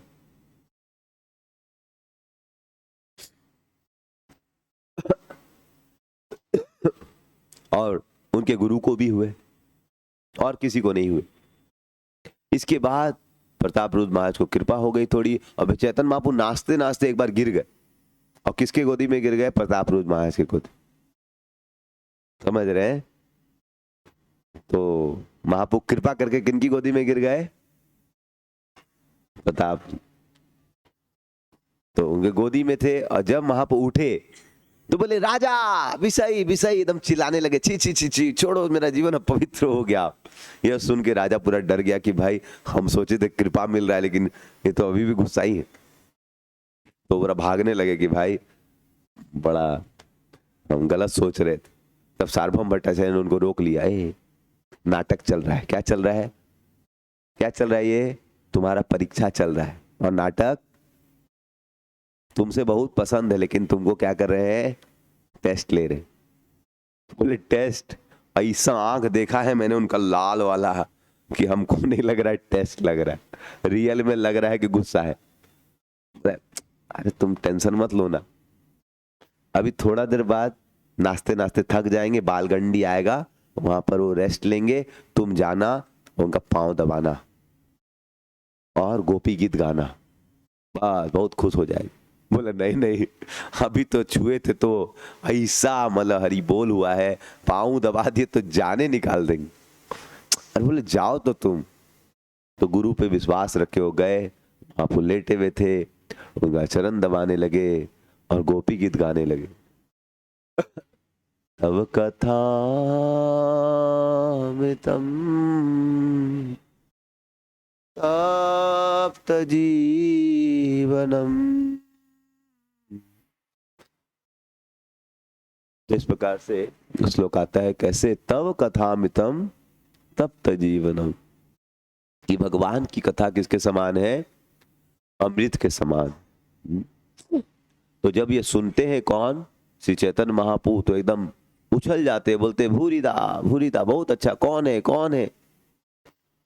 तो राजा को है आमी तो माँ दासे रानु दास। तो राजा बोलते हैं मैं आपके क्या हूं? दासों का। और वो बोले थे सफेद कपड़े में जाना। तो राजा उनको, भगवान चैतन्य महाप्रभु उनको पूरा आलिंगन करते हैं, पूरी कृपा उन पर, हरि बोल। तो इस प्रकार से भगवान कभी कभी आपकी क्या लेंगे? परीक्षा लेंगे।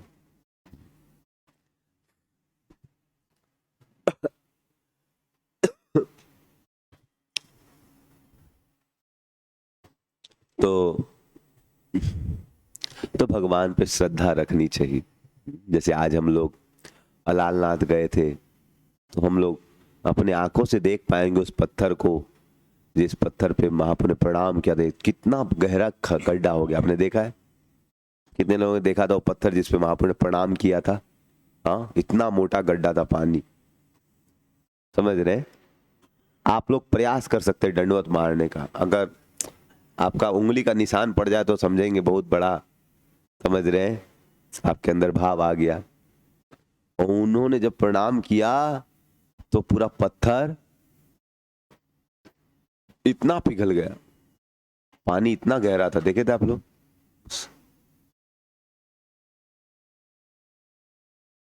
ये था चैतन्य महाप्रभु का भगवान के प्रति प्रेम। और एक बार श्री चैतन्य महाप्रभु जब यह कृष्ण प्रेम को बांटने के लिए पूरे भारतवर्ष में भ्रमण कर रहे थे, तो एक बार वो पुरी से वृंदावन की ओर गए। किधर गए? तो झारखंड के जंगल से होते हुए जब जा रहे थे, तब उन्होंने ऐसा अद्भुत लीला की है। आज भी आप जाएंगे, रांची के बगल में चरण पहाड़ी है, जहां पर चैतन्य महाप्रभु नृत्य कर रहे थे, गा रहे थे। उनके चरणों के इतने बड़े बड़े निशान हैं, और जानवरों के भी चरणों के निशान। जानवर लोग भी कृष्ण प्रेम में नाचने। तो हम लोग अभी कुछ श्लोक चैतन्य चरितामृत से पढ़ेंगे, कैसे श्री चैतन्य महाप्रभु ने जानवरों को भी हरि नाम के माध्यम से क्या कर दिया? भक्त। तो जब जानवर हरि भक्त बन सकता है, तो हम लोग नहीं बन सकते हैं क्या? हाँ, कुत्ता, बिल्ली, हिरण, हाथी, शेर क्या बन गए? भक्त बन गए। तभी हम लोग उस सुंदर लीला को देखेंगे। तो मृदंग कौन बजा रहे? तो मेरे पीछे पीछे गाइए।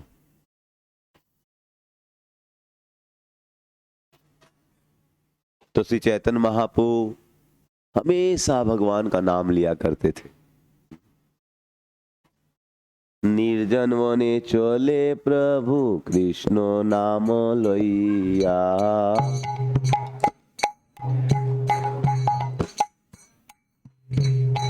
हस्ती व्याघ्र पथ छाड़े प्रभुर देखिया।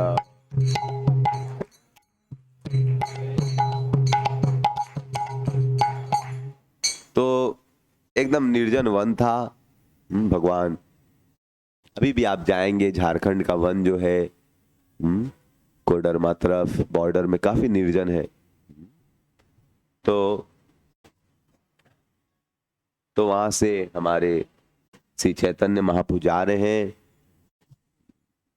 और क्या होता है हम लोग उसको अभी आगे देखेंगे। तो महाप्रभु को कीर्तन करते हुए जाते हुए देखकर, भगवान का नाम लेते हुए, जो रास्ते में हाथी थे और क्या थे? शेर थे। वो भी क्या हो गए, रास्ता। ये भगवान के नामों में इतनी शक्ति है। हाथी और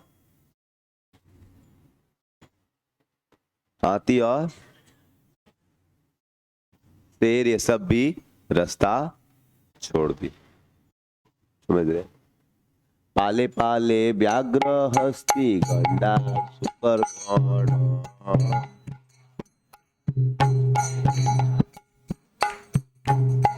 पाले पाले व्याघ्र हस्ती सुकर गण।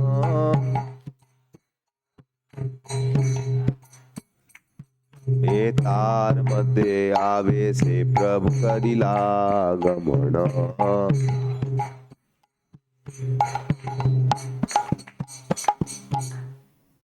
तो पाले पाले व्याघ्र हस्ती गंडार सुकरगण, और जंगल में कहीं कहीं पर झुंड था, किसका? हाथियों का। कहीं कहीं पर शेरों का, कहीं पर गेंडों का झुंड था, और कहीं कहीं पर किसका झुंड था? सुअर लोग का। और महापू कीर्तन करते करते आवेश में उनके बीच से, और उनके साथ एक सेवक था, उसका नाम था बलभद्र। तो वो बड़ा डर रहा था। समझ रहे? देखी भट्टाचार्य रो मने होए महाभय।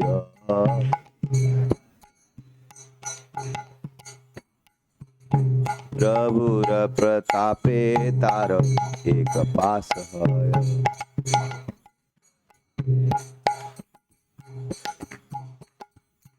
और भट्टाचार्य सोच रहे थे आक्रमण कर देगा, लेकिन सब लोग साइड हो जाओ। एक तीनो पोथे व्याघ्र कोरिया छे स्वयं।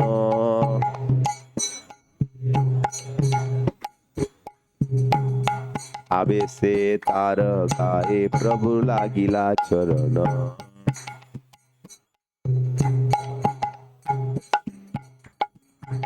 तो एक दिन श्री चैतन्य महाप्रभु रास्ते से जा रहे थे, समझ रहे हैं, और रास्ते में एक शेर सो रखा था।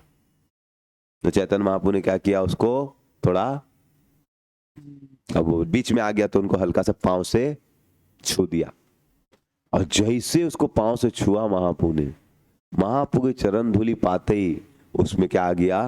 कृष्ण प्रेम आ गया। समझ रहे? और महाप्रभु बोलने लगे, प्रभु को हे कहो कृष्ण व्याघ्र उठीला।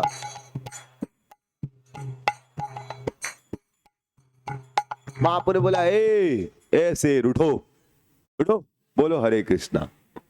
समझ रहे? शेर को क्या बोल रहे महाप्रभु? ए शेर उठो, बोलो हरे कृष्ण। समझ रहे? तो फिर वो क्या करता है? शेर उठ जाता है और क्या बोलने लगता है? कृष्ण कृष्ण को ही व्याघ्र नाचीते लागिला।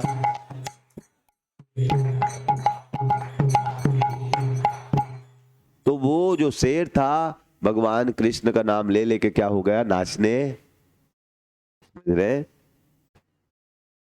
आरदीन महाप्रभु कोरे नदी स्नान।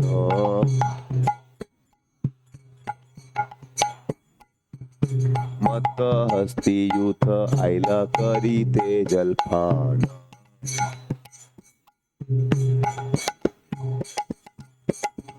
तो एक दिन महाप्रभु नदी में स्नान कर रहे थे, और बहुत सारे जो पागल हाथी होते आ गए, वो भी स्नान करने। और पागल हाथी को समझाना बड़ा मुश्किल है। समझ रहे हैं? और महाप्रभु जल में खेल रहे थे। प्रभु जो अलौकित करे आगे हस्ती आईला।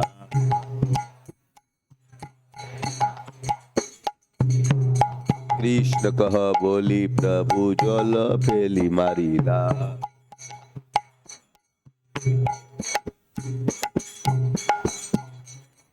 महाप्रभु जल में स्नान कर रहे थे, उनको भी देखे आ गए, तो उन पे भी था जल छिड़क दिए। समझ रहे? और क्या बोले? बोलो कृष्णा। क्या बोले? समझ रहे? और उनको था जल अपने हाथों से, और जैसे ही वो जल उनके शरीर में लगा, ସେଇ ଜଳ ବିନ୍ଦୁ କଣା ଲାଗେ ଜାରକା।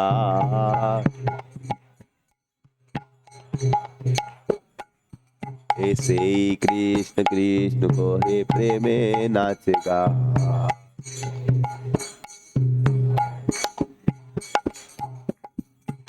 तो जैसे उनके शरीर में थोड़ा सा जल लगा तो सब लोग एकदम, हाथी लोग पागल हो गए और क्या करने लगे, कृष्ण कृष्ण। हाथी लोग नाचने लगा, क्या करने लगा।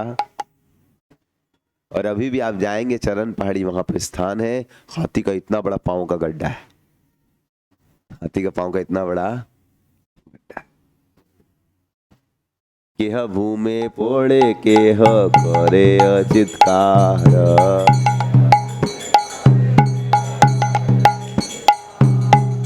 देखी भट्टाचार्य मने होय चमत्कार।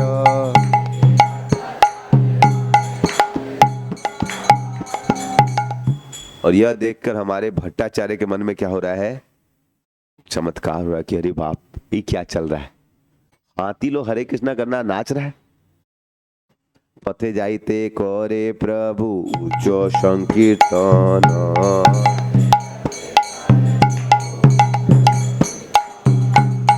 मधुर कंठ ध्वनि सुनी ऐसे मृगी गण।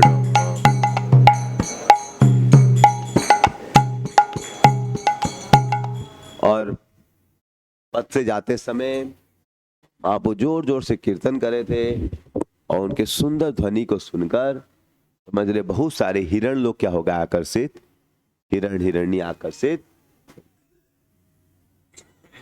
दाहिने बामे ध्वनि सुनी जाए प्रभु संगे।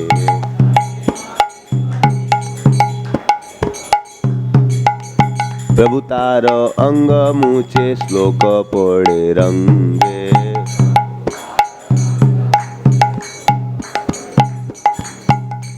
तो महाप्रभु उनको देखकर याद करने लगे वृंदावन के हिरण को, कि वृंदावन के हिरण लोग कितने सुंदर थे, वो कृष्ण का ऐसे ध्यान करते थे।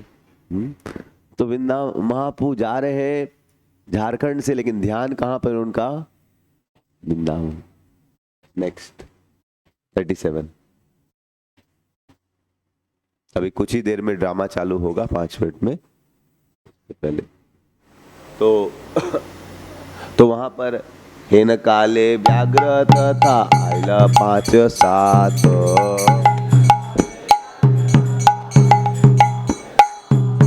व्याघ्र मृगी मिली कले महाप्रभु साथ।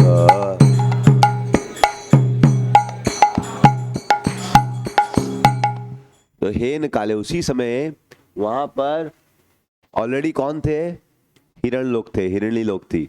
और कौन आ गए, व्याघ्र मतलब शेर लोग आ गए। हिरणी लोग थे और कौन आ गया, 5-7 ठो। अब हिरण को 10-50 ठो हिरण को 5 ठो शेर देखेगा तो क्या करेगा, समझ रहे, बोलेगा महाप्रसादे खाओ पेटे आनंदे, समझ रहे। लेकिन वो लोग बोलने लगा आके क्या, वांछा कल्पतरुभ्यस, और प्रणाम करने लगा, समझ रहे। तो बड़ा अद्भुत चकित था। और यह देखकर महाप्रभु को किसका स्मृति आ गया, वृंदावन का। देखी महाप्रभु वृंदावन स्मृति हईल।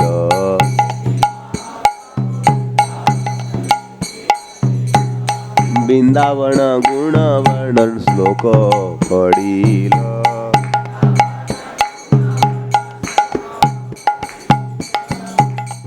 तो महाप्रभु जब देखे कि शेर और हिरण में आपस में द्वेष खत्म हो गया, दोनों एक दूसरे से प्रेम कर रहे हैं, महाप्रभु समझ गए किसका अनुभव है, ये कहाँ का अनुभव है, वृंदावन। वृंदावन में ऐसा है कि शेर भी हिरण को खाना। तो महाप्रभु झारखंड में थे कि वृंदावन में थे, तो झारखंड था, तो वृंदावन का प्रभाव कैसे हो गया। महाप्रभु कहाँ थे अभी, झारखंड में, तो वृंदावन कैसे हो गया।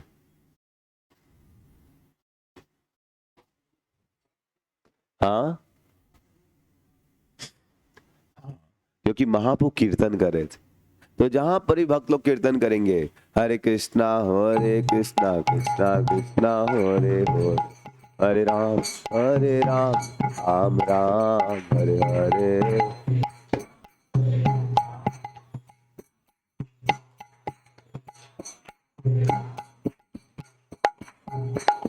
हरे कृष्णा कृष्णा कृष्णा हरे हरे राम राम राम हरे हरे।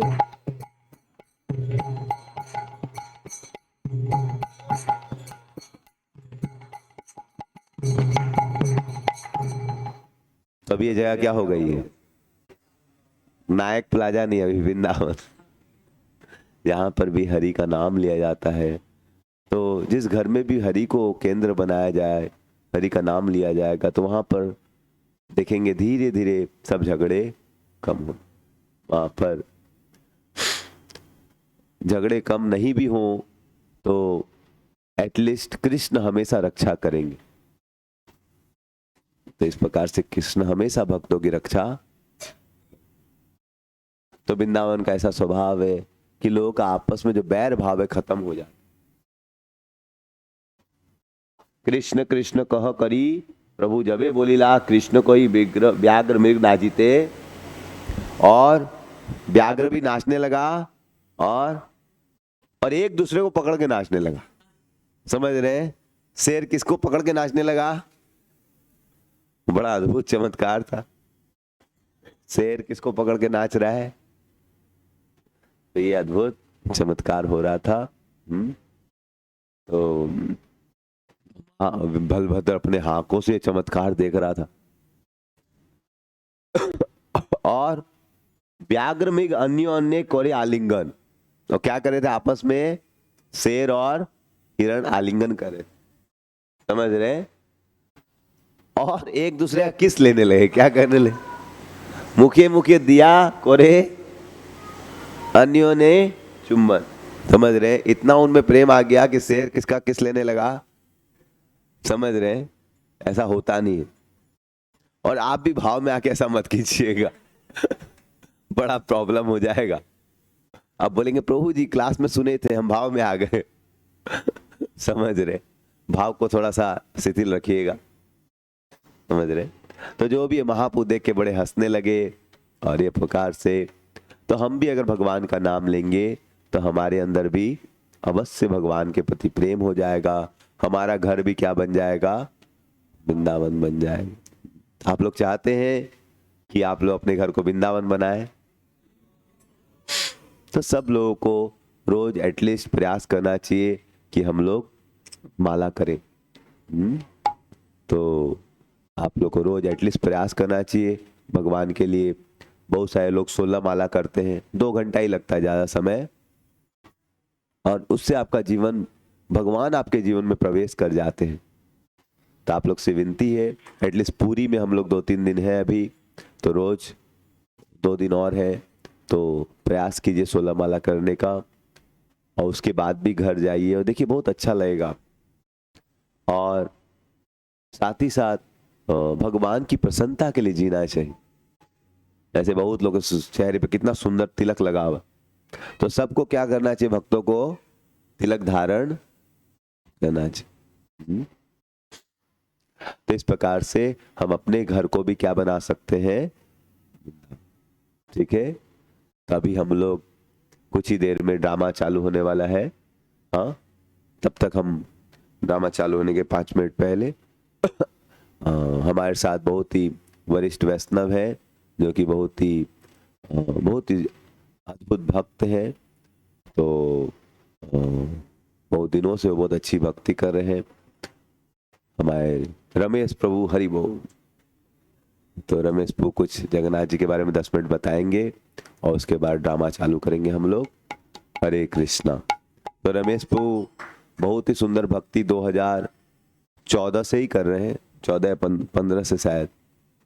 और जब नए ही भक्त थे तभी वो रथ यात्रा में आ गए और वेद प्रभु हमको बोले कि प्रभु जी पिताजी भी रथ यात्रा में आ रहे हैं। हम बोले बढ़िया बात है, लेकिन रहेंगे किधर? हमारे पास व्यवस्था थी नहीं, मतलब बच्चे लोग तो हम लोग ग्राउंड में रह जाते थे, तो उनके पिताजी बोले हम भी ग्राउंड में रह जाएंगे। हम बोले अरे ग्राउंड बड़ा खतरनाक है, बाथरूम में गेट कभी भी खुल सकता है, समझ रहे। हमारे बच्चों को तो हम ट्रेन करके लाए इनको, लेकिन हम देखिए पूरा वो ग्राउंड में सो जा रहे थे एकदम। वो समझा कि बहुत बड़े भक्त थे भाई। और उसी दिन उन्होंने 2016-17 में आए थे, तब से उन्होंने टीओपी मंदिर के लिए उन्होंने वहाँ पर देखा था कि डोनेशन ले रहे हैं, तो उन्होंने हर महीना डोनेशन देने का प्लान किया। और हर महीने तब से लेके वो शायद 7,000 रुपया कुछ भगवान के लिए दान दे रहे थे। और उनका भगवान के प्रभुपाद जी के पुस्तकों में इतना सुंदर अध्ययन है, उन्होंने पूरी भागवत पढ़ रखी है, चैतन्य चरितामृत। और उनका बैंक का इतना प्रेशर था, फिर भी सुबह 3 बजे उठ के वो 1 घंटा मतलब शायद जप कर लेते थे, और रोज 1 घंटा किसी न किसी प्रकार से भागवत पढ़ लिया करते थे। पूरी भागवत उन्होंने पढ़ ली, और फिर अभी उन्होंने रिटायरमेंट लिया।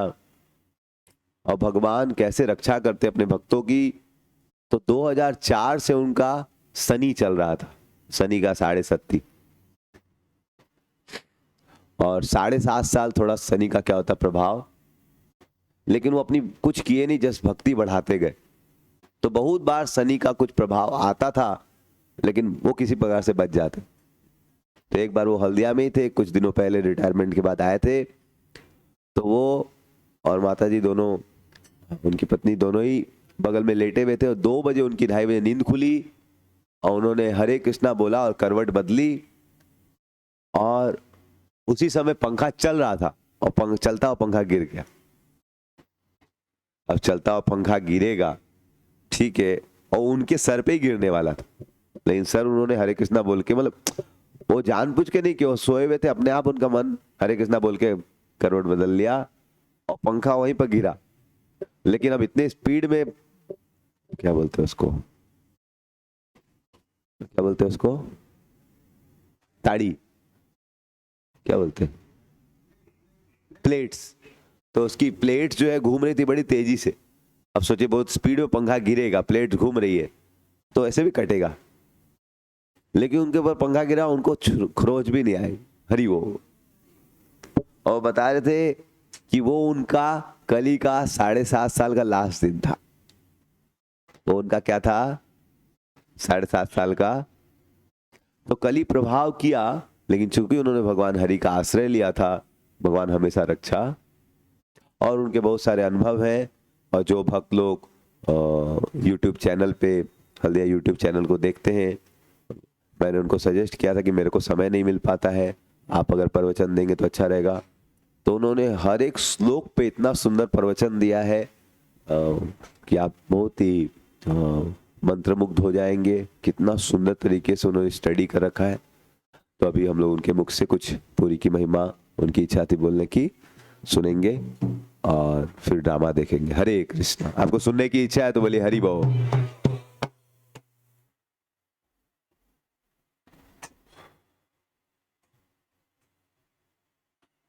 वर्डलेस है।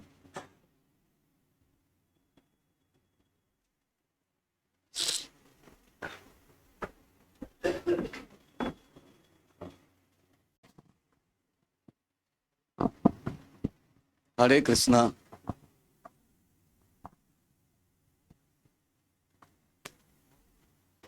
हरे कृष्णा। हरे कृष्ण। प्रभु जी कुछ ज्यादा ही बोल दिए, हम उतना बड़ा भक्त नहीं है, थोड़ा बहुत जो ज्ञान है इन्हीं से लिए हैं और बोलना चाहते हैं।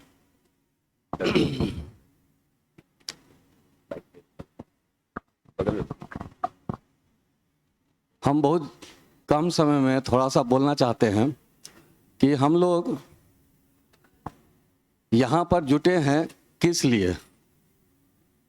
तो हम लोग कृष्ण लीला के कारण यहाँ से जुटे हैं, क्योंकि कृष्ण लीला में हम लोग का सो इंटरेस्ट है, तो कृष्ण लीला से हम लोग जुटे हुए हैं।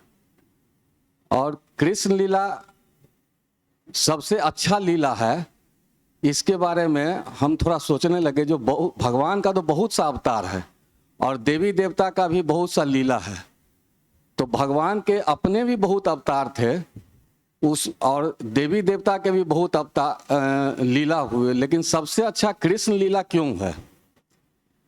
तो कृष्ण लीला के बारे में हम सोचने लगे तो हमको लगा जो भगवान श्री कृष्ण का लीला सबसे बड़ा और बहुत दिन तक चलने वाला और तरह तरह के रस के साथ इन कृष्ण भगवान का लीला है, जो कि हम अपने जिंदगी में कुछ भी करते हैं तो वो भगवान के कृष्ण की लीला को अगर हम समझें तो सब वो सारा चीज भगवान अपने लीला में करके दिखाए हैं।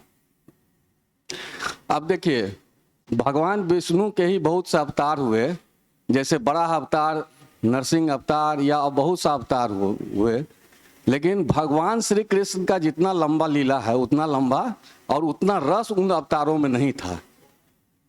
अब जैसे भगवान कृष्ण की माँ की शादी हुई, उसी समय से लीला शुरू हो गया। शादी हुए और उनका भाई बहुत प्रेम करता था अपना बहन से, तो उनको लेके अपने से रात हाँक के ले जा रहे थे उनके ससुराल पहुंचाने के लिए। तभी आकाशवाणी हुई जो इसी का पुत्र जो है तुम्हारा मृत्यु का कारण होगा। बस भाई का प्यार तुरंत यू टर्न मार लिया और जितना अधिक प्यार से जा रहा था उतना ही अधिक नफरत और हत्यारा वाला भावना उसमें आ गया। तो लीला उनकी वहीं से शुरू हो गई। फिर भगवान जब देवकी जी को कंस ने कारागार में डाल दिया तो उनसे बड़े 6 भाई का बलिदान हुआ, तब जाके भगवान अवतरित हुए और उनसे पहले बलदेव जी अवतरित हुए। तब समझिए जो भगवान श्री कृष्ण को आप कह सकते हैं कि बहुत ये कहा जाता है ना, जो मांगल चांगल बच्चा है, जल्दी बच्चा नहीं, बहुत आदमी को होता है जो बच्चा नहीं होता है तो या गड़बड़ा जाता है, तो बहुत भगवान से मिन्नत करते थे, तो भगवान जो बच्चा होता है उसको कहता है कि मांगल चांगल है, तो उनका उस बच्चा का नखरा भी देखिएगा तो बहुत रहता है। तो भगवान श्री कृष्ण भी उसी तरह हुए, बहुत इंतजार कराने के बाद उनका अवतरण हुआ, उसके बाद उनकी लीला शुरू हो गई। और वो भगवान नटखट थे, वो बोले कि हम यहाँ आएंगे तो हम अकेले ऐसे नहीं आएंगे, एक माँ से हमको नहीं संतोष होगा, हम 2 माँ के पास जाएंगे। तो मांगल चांगल बच्चा बहुत जिद्दी भी होता है, तो उनका देखिए एक जगह एक माँ के से जन्म हुआ, दूसरा माँ उनको पाले, उसके बाद 6ठे दिन से उनका लीला शुरू हो गया, पूतना का वध हुआ। इस तरह से उनकी लीला जो हुई एक जगह से शुरू हुई, मथुरा से शुरू हुई, फिर आए गोकुल, गोकुल में कुछ दिन रहे, उसके बाद 21 साल के बाद वहाँ पर नंद महाराज को नंदगांव जाना पड़ा, क्योंकि वहाँ पर राक्षस का प्रकोप कम था, वहाँ लीला किए। इसी तरह वहाँ लीला करके जब वहाँ का लीला खत्म हुआ तब फिर द्वारका मथुरा आए, कंस का को मारे, फिर वहाँ से वहाँ लीला करके फिर द्वारका गए तो वहाँ भी लीला किए। और जब उनका तिरोधाम हो गया तो वो घूम के उधर से आ गए जगन्नाथपुरी। अब यहाँ उनकी लीला है जो उनके तिरोभाव होने के बाद भी सो उनका लीला चालू है और हम लोग उनके लीला में अभी लटपटाए हुए हैं। तो इतना बड़ा लीला जो है और किसी देवी देवता का आप नहीं देखिएगा, और उनका ही भगवान श्री कृष्ण का ही और दूसरा अवतार है, उसमें भी उतना लीला नहीं है जितना लीला इनमें है, और इनमें सब तरह का रस है। इसीलिए इनके लीला में है 16 कला और 64 गुण, जो कि दूसरा कोई अवतार में नहीं है। और उनका लीला इतना सहज है कि हम लोग अपने आए दिन जिंदगी में उनके लीला का एग्जाम्पल हम लोग अपने में सेट कर सकते हैं, और हम लोग उनके लीला से एक शिक्षा ग्रहण कर सकते हैं कि हम लोग को भी ऐसा जिंदगी जीना चाहिए। जो बड़ा बड़ा मुसीबत आने के बाद भी भगवान श्री कृष्ण हरदम मुस्कुराते रहते थे, तो हम लोग को भी शिक्षा लेना चाहिए। तो उनकी लीला इतनी अच्छी है और हम उनके लीला में आकर्षित हैं। तो ये तो हो गया उनका लीला। अब उनके लीला को समझने के लिए भगवान का संजोग है। देखिए, जो हम लोग पिछले जन्म में ऐसा कुछ किए थे जो उनके लीला से आकर्षित हो गए इस जन्म में, और उनके लीला को समझाने वाले जो वैष्णव हैं उनका नाम भी कुमार लीला प्रभु है। ये कितना संजोग है, ये पिछले जन्म का, इसको हम लोग को हल्के में नहीं लेना चाहिए इस जिंदगी में, कम से कम इस संजोग को। हरी कथा बोलने जो के लिए पिछले आपको- जन्म का कुछ ऐसा था जो ऑटोमेटिक बना बनाया भोजन हमको मिल गया कुमार लीला प्रभु के संगत में। और कुमार लीला दास। कुमार लीला प्रभु, और लीला को समझने के लिए शास्त्रों में कहा गया है, जो शास्त्र शिक्षक और वैष्णव या साधु तीनों की आवश्यकता होती है। संजोग देखिए, कुमार लीला प्रभु जो हैं वो शास्त्र हम लोग को समझाते हैं, शिक्षा गुरु हैं, और उनके लीला का वर्णन भी करते हैं, और सबसे बड़े वैष्णव और साधु भी हैं। तो तीनों चीज में है। कुमार लीला प्रभु का नाम है कुमार, इससे ही साबित होता है जी शादी नहीं किए हुए हैं। लीला का मतलब है जो लीलाधारी का लीला समझा रहे हैं, इसलिए इनका नाम लीला पड़ गया। संजोग देखिए कितना कोइंसिडेंस है कि इनका नाम कुमार लीला प्रभु पड़ा। बहुत सा आदमी का, दीक्षित आदमी का बहुत दूसरा नाम भी पढ़ सकता है, लेकिन इनका नाम कुमार लीला दास है। और दास हो गए क्योंकि लीला समझाते हैं तो लीला नाम पड़ा हुआ है। और आपने बोला दास था है हरी क्योंकि कथा बोले। सेवक हैं, वो आपको हरी कथा भगवान के सबसे बड़े सेवक हैं। और ये, और अब इससे बढ़ के हमको क्या है, तो कुमार लीला प्रभु के दास जी के संगत में हम लोग हैं, तो हम लोग को इस जीवन को बहुत हल्के से नहीं लेना है। और कुमार लीला प्रभु हम लोग को कृष्ण भावना भक्ति समझाते हैं। कृष्ण भावना भक्ति ऐसा चीज है, जो ऐसा पैकेज है जिसमें कि हम लोग का पूरा उद्धार होना है। अब पूछिए कैसे? ये ऐसा पैकेज है जैसे हम लोग इस पृथ्वी पर आए हैं तो भौतिक सुख पाने के लिए आए हैं, और कृष्ण भावना भावित अगर आप होइएगा तो इस पैकेज में आप भौतिक सुख भी प्राप्त कीजिएगा, और अपनी आत्मा की शुद्धि भी होगी, और भगवत धाम भी चले जाइएगा। ऐसा बड़ा पैकेज है जो आप इस जन्म में सारा सुख, पृथ्वी पर हैं तो सारा सुख पाना, जैसे पढ़ाई लिखाई किए, नौकरी किए, बाल बच्चा शादी हुआ, और घर मकान, गोरा घाड़ी बंगला, सबका सुख भी प्राप्त कर रहे हैं, और आध्यात्मिक सुख भी प्राप्त कर रहे हैं। तो ये दोनों जब हो जाता है, शास्त्रों में कहा गया है जो कृष्ण भावना भावित में अगर आप हैं तो आपका जितना भौतिक सुख है वो आध्यात्मिक सुख में ऑटोमेटिक कन्वर्ट हो जाता है। तो ये नहीं समझिए कि हम अगर मकान भोग रहे हैं या शादी कर लिए या अपना सुख सुविधा भोग रहे हैं, तो कृष्ण भावना भावित में हम लोग को लीला प्रभु जी समझाते हैं, जो भगवान को सेंटर में रख के अगर आप काम कर रहे हैं, उनके लिए अगर अपना परिवार को, उनके सेवा के लिए अगर परिवार आप रखना चाहते हैं, अपने परिवार को उनके सेवा में लगा रहे हैं, तो ये सारा सुख जो है भौतिक सुख आपका कन्वर्ट हो जाएगा आध्यात्मिक सुख में। अब आध्यात्मिक सुख में अगर कन्वर्ट हो गया तो भगवत धाम जाना आपका कन्फर्म लगभग हो गया, रजिस्ट्रेशन हो गया। तो इनके द्वारा हम लोग को ये भी मिल रहा है। अब देखिए, कुमार लीला प्रभु हैं, और एक तरफ है कृष्ण लीला। ये एक तरह का समझिए कि एक गाड़ी का दो पहिया है। एक पहिया है कुमार लीला प्रभु, एक पहिया है कृष्ण भगवान का लीला। इस गाड़ी पर अगर आप चढ़ गए तब समझिए कि आपका रजिस्ट्रेशन हो गया है, और बार बार चढ़िएगा तो आप देखिएगा कि आपका आकर्षण इस गाड़ी से बढ़ता जाएगा, और अच्छे से अगर आप चढ़ जाइएगा तो ये गाड़ी भगवत धाम जाती है, आपका निश्चित रूप से एंट्री हो जाएगा। तो जब ये आप इस गाड़ी पर चढ़े तो आपका रजिस्ट्रेशन हो गया। लेकिन हम लोग जैसे प्रभु जी साल में 2 बार बुलाते हैं, तो हम लोग आते हैं, और बार बार बीच बीच में भी बुलाते हैं, तो ये मतलब हुआ कि बार बार हम लोग इस गाड़ी पर चढ़ते हैं उतरते हैं, चढ़ते हैं उतरते हैं। लेकिन फिर घर जाते हैं तो वही वाली बात हो जाती है जो थोड़ा सा कम हो जाता है। जैसे एसी हुआ या फ्रिज हुआ, उसमें क्या होता है कि आप देखिएगा कि ठंडा करेगा, उसका मशीन बंद हो जाता है, क्योंकि वो मेंटेन कर देता है ठंडा। फिर ठंडा में जब ह्रास होता है तो फिर वो अपने आप खुल जाता है, तो मैंने स्टार्ट हो जाता है, फिर उसका कंप्रेसर स्टार्ट हुआ और ठंडा को फिर मेंटेन किया। उसी तरह प्रभु जी हम लोग को बार बार बीच बीच में बुलाते रहते हैं, ताकि हमारा जो ठंडा कम हो गया वो फिर ठंडा हो जाता है यहाँ आने पर। तो ये बहुत बड़ा गुण है। और दूसरा बात है कि जो इस तरह से हम लोग धीरे धीरे इससे क्या होता है, हमारा आकर्षण इनके प्रति बढ़ रहा है, तो हमारा कृष्ण भावना भावित भी हम उसमें अधिक से अधिक होते जा रहे हैं। तो इसको हम लोग को हमेशा इस जीवन में कम से कम नहीं छोड़ना चाहिए।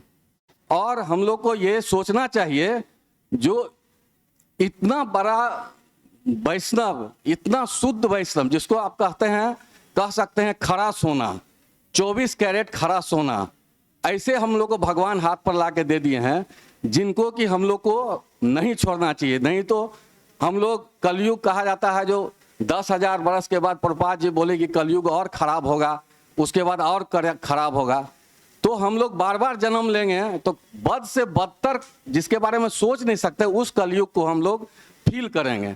उससे बचने के लिए हम लोग ऐसा करें, जो इस खरा सोना का उपयोग करके हम लोग अब आगे जन्म ही नहीं लें, ताकि हम लोग का अच्छा से यहाँ पर ये जीवन सफल हो जाए।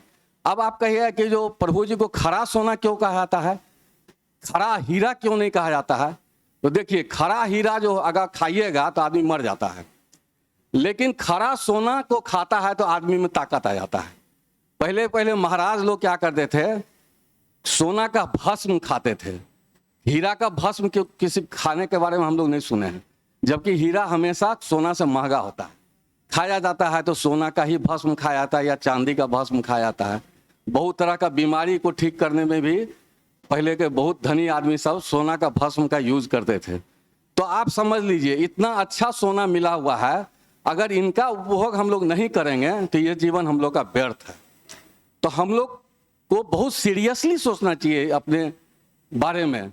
जो भगवान हम लोग को इतना अच्छा मौका दिए हैं, तो इस सोना को तो हाथ से निकलना नहीं। और इनके साथ क्या है, जो ये सिर्फ सोना नहीं है, पारस पत्थर भी इनको कह सकते हैं। जो दूसरे, जैसे हम लोग हैं लोहा, हम लोग इस भौतिक युग में जो जीव आया है सब लोहा है, और इनके संगत में हम लोग भी सोना बन सकते हैं। धीरे धीरे हम लोग में भी शुद्धिकरण होना स्टार्ट हो गया है। तो हम लोग को कभी नहीं भूलना चाहिए, और इस टेम्पो को हम लोग को हमेशा बनाए रखना चाहिए पूरे जीवन में, ताकि इसी जन्म में हम लोग का उद्धार हो जाए। अब हम थोड़ा सा बताना चाहेंगे जगन्नाथ जी के बारे में। अब जगन्नाथ जी को देखिए, जो उनका पूरा स्टैच्यू नहीं बना, विग्रह नहीं बना हुआ है, तो ये भी हम लोग के अपने जीवन से मिलता जुलता चीज है। जैसे आप हमरे अपने जीवन में देखिए, जगन्नाथ जी का ऐसे हाथ है, ऐसे करके, और चेहरा है। तो आप इस तरह से लीजिए इसके विग्रह के बारे में, जैसे हम किसी से बहुत अच्छा प्रेम करते हैं और बहुत दिन के बाद उनसे हमारा भेंट हुआ है, तो हम लोग उनके पास जाते हैं उनसे गला मिलने के लिए। अगर दूर से भेंट हो गया तो वो भी ऐसे करते हैं और हम लोग भी ऐसे करते हैं, दोनों गला मिलना चाहते हैं। और उस समय खुशी से हम लोग का आंख एकदम बढ़ जाता है, और मुस्कुराते हैं तो गाल फूल जाता है। तो उस समय जब आदमी एक दूसरे से दूर से गला मिलने के लिए दौड़ता है, तो नीचे पैर को नहीं देखता है, वो देखता है हाथ को और उसके चेहरा को। तो पैर का जरूरत नहीं है भाई, और हम लोग जाके एक दूसरे से मिल जाते हैं।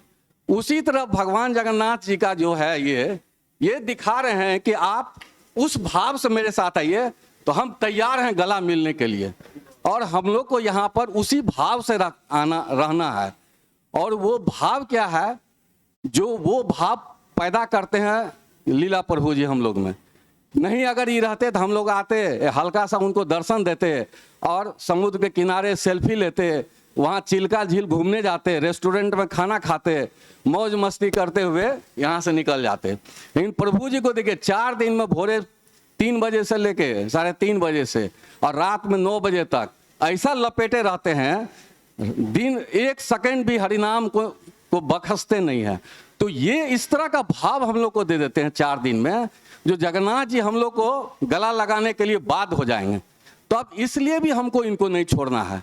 मोटा मोटी मेरा कहने का ये सेंस है, जो बैतरनी पार करने के लिए लोग गौ दान करता है, जो उनका पुच्छी पकड़ के आप बैतरनी पार कर जाइएगा, उसी तरह ये प्रभु जी हैं, हमको इनको इस जीवन में नहीं छोड़ना है, इनको पकड़े रहना है और अपने बुरी आदतों को खत्म करके कृष्ण भावना भावित होके और इनके कृपा से हम लोग भगवत धाम जा सकते हैं। और एक ठो और एग्जाम्पल हम देना चाहते हैं, जैसे बहुत बड़ा बड़ा आदमी होता है, उनका जो सेवक होता है कभी कभी वो पत्नी से भी प्यारा होता है। वो थका मांदा आता है, रात में उनका जो सेवक उनको पैर जांचता है, तेल लगाता है, और वो धीरे से पूछता है आज दिन में क्या क्या हुआ बुआ, तो सारा घटना बताता है, मलकिनी से लेके अब पूरा गांव और मोहल्ला का। जब मालिक आए एना एना एना एना भेले, वो बहुत प्रसन्न होता है। और वो सेवक कभी कभी क्या करता है, उस सेवक का कोई दोस्त है, कहता है तनी मालिक से हमको बात करा न दो, तो उसको तो बात करने का मौका नहीं मिलता है। लेकिन सेवक 2-4 दिन के बाद बोलता है मालिक हमारे एगो दोस्त है, ओकरा से कनी गप करबे, क्या आपसे गप करना चाहता है। तो 1-2 दिन के बाद वो इतना सेवक कितना सेवा करता है, तो कहता है ठीक है ले आना, हम बात कर लेंगे, कोई फॉर्मेलिटी नहीं है, और उससे भेंट हो जाती है। प्रभु जी वही सेवक हैं, इनको मामूली आदमी हम लोग को नहीं समझना चाहिए। प्रभु जी भगवान के इतने अच्छे सेवक हैं, 24 घंटा भगवान में लगे रहते हैं प्रपात जी के तरह। तो ये सेवक अगर भगवान के पास हम लोग का पैरवी कर दें तो हम लोग का तो उद्धारे है। इतना ही कह के हम बंद करते हैं। हरे कृष्णा। प्रभु जी ने बोला था कुछ हरी कथा बोलने का मौका दीजिएगा, ये अमृत के जगह विष पूरा उगल रहे थे। अगले बार से मुझे थोड़ा सोच के देना पड़ेगा माइक। तो शास्त्र में एक जगह वर्णन आता है, एक भक्त प्रार्थना करते हैं, भगवान इस दुनिया में देवी देवताओं का आश्रय लेना किसके समान है? उसी समान है जैसे कोई समुद्र में डूब रहा है और कुत्ते की पूंछ को पकड़ ले तो क्या होगा उसका? कुत्ता भी डूबेगा, वो भी डूबेगा। तो हमारा आश्रय लेंगे तो हमको भी डुबाएंगे और आप भी, समझ रहे? तो कोई एक व्यक्ति का आश्रय आप नहीं ले सकते इस दुनिया में। जब तक कोई वैष्णव आपको भगवान हरि के गुणों को बता रहा है, भगवान हरि का आश्रय दिला रहा है, तब तक तो हरि का आश्रय आपको भगवान के निकट ले आता है, न कि कोई व्यक्ति का आश्रय। इसलिए हरि, अगर आप सचमुच में आश्रय लेना चाहते तो किसका लेना चाहिए? भगवान के नामों का, भगवान के लीलाओं का। और अगर कुछ भी मेरा गुण है तो यही है कि मैं आपको हरिनाम दे रहा हूं। और आप सचमुच में अगर चाहते हैं कि मैं आप लोग मेरे आश्रय लें, तो सचमुच में अगर आश्रय लेना ही है तो किसका आश्रय लेना पड़ेगा? हरि के नामों का, हरि के पुस्तकों का, गीता का, भागवत का। तो मैं आप सबसे यही विनती करूंगा कि आप लोग सब रोज प्रयास करें कि कुछ न कुछ माला रोज करें। कम से कम 4 माला तो सबको करनी चाहिए, और धीरे धीरे बढ़ा के 16 माला तक आने का प्रयास। और रोज कम से कम भी 15-20 मिनट, आधा घंटा गीता भागवत पढ़नी चाहिए। हरे कृष्णा। अभी ड्रामा चालू होगा तो